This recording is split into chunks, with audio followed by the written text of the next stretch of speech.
Welcome back to Mass Appeal, everyone. You've spent years and years and dollars on your antique collection, but how can you protect them against theft or damage? Well, we have Christian Lund. He's the owner of Fancy That Antiques in Wilbraham. You've got some of the answers, which is nice. But first, I want to talk about some of the things that you've brought with you today because they're intriguing. What's this? Okay, so I was just at the Rose Bowl Flea Market out in Pasadena, California last week. Okay, I'm in. It's like bigger than Brimfield, the Star shop there. So I went there. Yeah? And I found my monkey bowl. I'm glad you did. I've been looking for it forever, and I found it. It's an antique Chinese, I believe, a Chinese fruit bowl. Hence the monkeys looking inside it, looking for the bananas or whatnot. I love it. Yeah. So this is hot. This is a collector's piece. Now, what do we have here? Okay, so this is a Russian, actually, it's an antique Russian sterling silver teacup with spoon and saucer and everything. Sterling silver is kind of neat because it has properties that kill bacteria. Really? A lot of my Russian customers, they hound me for sterling silver, and I asked them why they wanted it, and it kills bacteria naturally. I did not know that. Sterling silver has those properties. And I know you've been on the show before talking about this, so people can go to mymassappeal.com to learn more, but there's a good way to test to make sure something's sterling silver, and for all these things too, because we don't want to get bamboozled. Yeah, you're welcome to stop in the shop. I got nitric acid. We can tell if it's real or not because the values are immense. The difference. The difference is pretty much a big change. Now, what's this? So this is an antique plaque, and actually, if you look at it real closely, Seth, see the different colors in here? I do. That's not paint. It's actually different pieces of different wood. So seriously? It's hand carved. Each little piece, each little cherub, the little deer.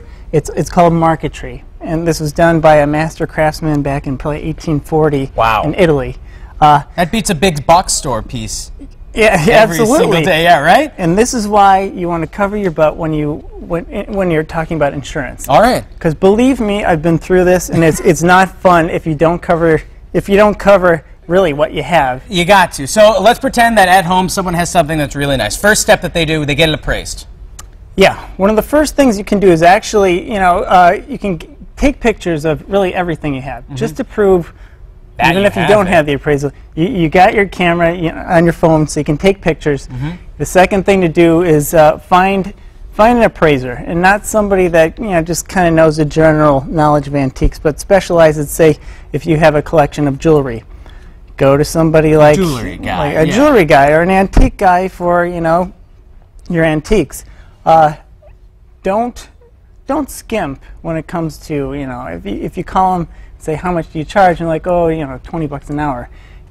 Don't go with that person. Yeah. You want to go somebody that can give you a really good, comprehensive explanation and value of what you have, so you can back that up to the insurance company. That's true, and that's why you want a receipt too, because you can say, well, you know what, talk to this guy, he's the one who knows a lot about it, he's the one who maybe sold it to me, and this way the insurance company can get a more clear picture of what is being insured. Exactly. So, for example, we had a house fire, and our whole garage went up, and it was jam-packed full of antiques.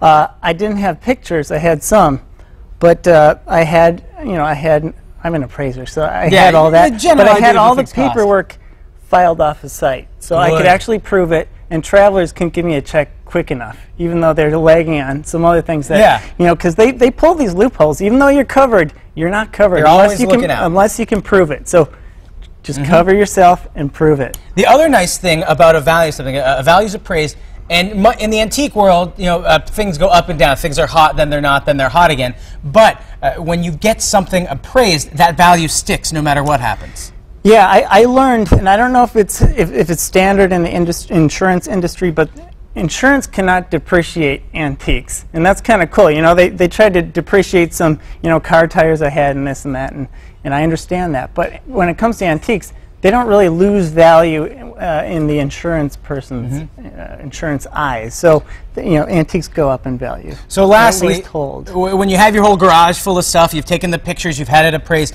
make a detailed list, and then make sure that either financial amount or material amount is covered when you're writing your policies. Right. So if you're given X amount, like say $50,000 to cover as a blanket for this, and that, make sure that when all these things are appraised together, that that figure falls under that amount, just so you have appropriate coverage. Because forbid that something bad happens, you have everything else that you need to worry about anyways. This is something that you can ideally not worry about. Yeah, you don't have to worry about it. You'll at least get the the value of what it was appraised at. You'll get that back, even though you might not be able to replace it. At least you're not out, and it's not, you know, it's ashes at this point, or That's stolen, true. or gone. At least you can prove it, and you've got that cash that you can do something else with. Antiques are priceless until something burns down, and then the price is very much set on them. Thank you so much, Christian. Pleasure having you here. More information, mymassappeal.com. And ahead.